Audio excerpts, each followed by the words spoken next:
Em 1975, o lenhador Travis Walton ficou sumido após entrar em contato direto com o disco voador, e só reapareceu após 5 dias do misterioso evento. Diante de seus olhos estava uma nave em forma de disco descomunal, com cerca de 2,5 metros de altura por 6 metros de comprimento, que pairava a poucos metros do solo. Nos anos de 1970, Walton foi submetido a um teste de polígrafo que inicialmente apontou uma fraude grotesca. A questão é que polígrafos está ligado ao campo da pseudociência, categoria normalmente reservada para coisas como astrologia e quiromancia.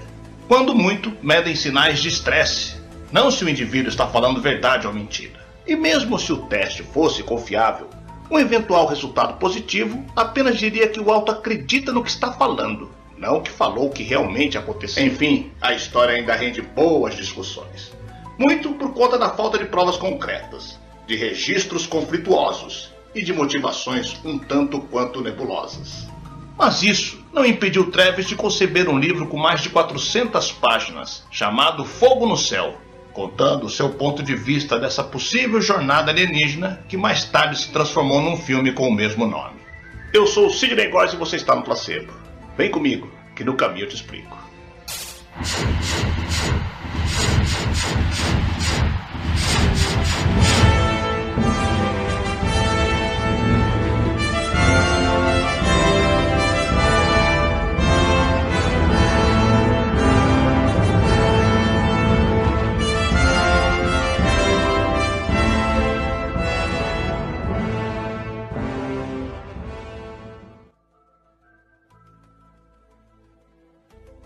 Travis trabalhava como lenhador e estava realizando serviços na Floresta Nacional no estado do Arizona, na companhia de outros 6 homens: Mike Rogers, Ken Patterson, Alice Dennis, Joe Gullett, Diane Smith e Steve Pierce.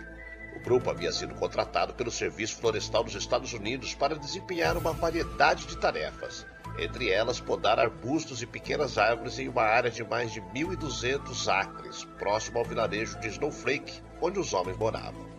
No entanto, como o cronograma de trabalho estava atrasado, os homens decidiram fazer turnos mais longos, iniciando as tarefas por volta das 6 da manhã e finalizando somente depois do pôr do sol. Então, no dia 5 de novembro, por volta das 6 horas da tarde, o grupo embarcou em uma caminhonete e, enquanto retornava a Snowflake para descansar, os lenhadores avistaram uma intensa luz que vinha de trás de uma colina. É claro que eles ficaram super curiosos e decidiram se aproximar para descobrir o que, afinal, estava emitindo um brilho. E foi então que eles avistaram um OVNI pairando a cerca de 6 metros do solo. Segundo seus testemunhos, o objeto tinha formato de disco, contava com aproximadamente 6 metros de diâmetro e 2,5 metros de altura, e apresentava uma série de linhas divisórias verticais escuras em sua superfície. O grupo parou a caminhonete e Walton, que na época tinha 22 anos, saltou e foi correndo ao encontro do disco voador, enquanto seus companheiros atônitos gritavam para que ele voltasse. Então, quando Walton se encontrava praticamente debaixo do objeto, o disco começou a girar e produzir barulhos semelhantes aos de uma turbina. Ele até tentou se esconder atrás de uma pedra, mas de repente o objeto emitiu uma intensa luz verde azulada e Walton lembra que sentiu como se seu corpo tivesse sido eletrocutado. Walton não se recorda do que aconteceu depois, mas seus companheiros, que dizem ter testemunhado a tudo isso, contaram que seu corpo começou a levitar, arqueado para trás, e chegou a ficar a cerca de 3 metros do solo. Em seguida, Walton foi lançado para longe feito uma marionete, e seus colegas, apavorados e crentes de que ele havia morrido, fugiram da caminhonete com medo de serem os próximos. No entanto, após se certificarem de que não estavam sendo seguidos, os homens iniciaram uma discussão e decidiram voltar para recuperar o corpo do amigo. Só que, ao retornar ao local onde eles viram o Walton pela última vez, ele não estava mais lá. O grupo chegou a vasculhar toda a área em busca de pistas, mas depois de não encontrar absolutamente nada, começaram a considerar a ideia de que ele tivesse sido levado pelos ocupantes da nave. Os companheiros acionaram as autoridades de Snowflake para informar sobre o desaparecimento de Walton e revelar os detalhes do que haviam testemunhado. É claro que os policiais duvidaram dos relatos especialmente depois de ir até o local do incidente e concluir que não havia nada que comprovasse que o disco voador tinha estado por lá. Não demorou até a notícia sobre o que havia acontecido começar a se espalhar, e repórteres curiosos e evidentemente ufólogos começarem a aparecer para bisbilhotar. E enquanto as investigações prosseguiam, uma equipe de busca foi organizada, e inclusive helicópteros e homens montados a cavalo se uniram ao esforço. Contudo, apesar de toda a mobilização com o passar dos dias, a esperança de encontrar o Walton com vida era cada vez menor, visto que as temperaturas na região caíam abaixo de zero durante a noite. Na verdade, os investigadores chegaram a desconfiar de que a história do OVNI tinha sido inventada para encobrir algum acidente, ou quem sabe até assassinato. Entretanto, os companheiros de Walton chegaram a ser submetidos ao teste do polígrafo, e os resultados apontaram que eles diziam a verdade. Foi então que no dia 10 de novembro, 5 dias depois do desaparecimento, o telefone da irmã de Walton, Alison, começou a tocar. Era um pouco depois da meia-noite e quem atendeu a chamada foi Grant Neff, marido de Alison. Do outro lado da linha, o lenhador explicou que se encontrava em um posto de gasolina, que estava ferido e que precisava de ajuda. Grant encontrou Walton caído em uma das cabines telefônicas do posto que ele tinha indicado e contou que o cunhado estava abatido, confuso, não fazia ideia de que havia estado desaparecido por tanto tempo e não parava de falar sobre humanoides assustadores. Walton disse que depois de ser atingido pelo feixe de luz, acordou no interior da nave, deitado em uma maca no que parecia ser uma enfermaria, e descobriu que havia uma porção de tubos conectados a seu corpo.